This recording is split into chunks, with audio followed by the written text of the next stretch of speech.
Ako po si Marilo Palencia. Ang business ko po ay fruits. Yung start ko talaga, 2,000 pesos yung inumpisa ko dito sa South Cotabato. Alunan, Bagsakan, Jansan. May nagakuha rin dito, wholesale and retail.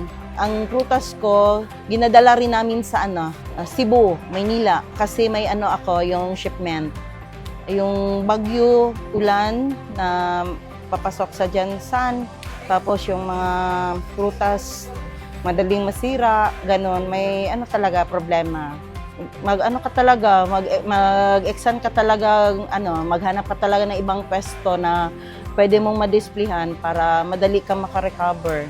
May time na mag-break even ka, may time na makaganansya ka. Nakapatapos ng dalawang estudyante. Tapos nakapabahay, nakabili ng sasakyan. Tapos itong bunso ko, mag-grade 12 na siya. Nalaman ko yung tungkol sa KIMBI kay Ma'am April at nagka-interesado ako. Gitry ko lang, yun ang nakatulong rin. Ang pera na ginamit ko rin sa pagpamili at itinda ko rin dito sa pwesto. Okay naman din kung medyo malakas lang ang yung walang mga trahedya, bagyo, ganon, ulan. Kasi kalaban ang kalaban sa prutas is ulan.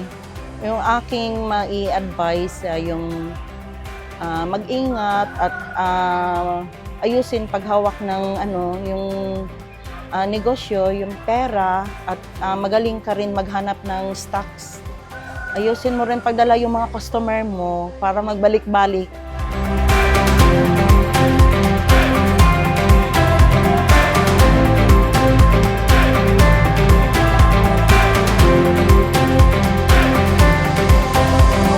Ako po si Marilo Palencia, program member ng KIMBI Jansan 1 Branch, Certified Kabalikat at Negosyante.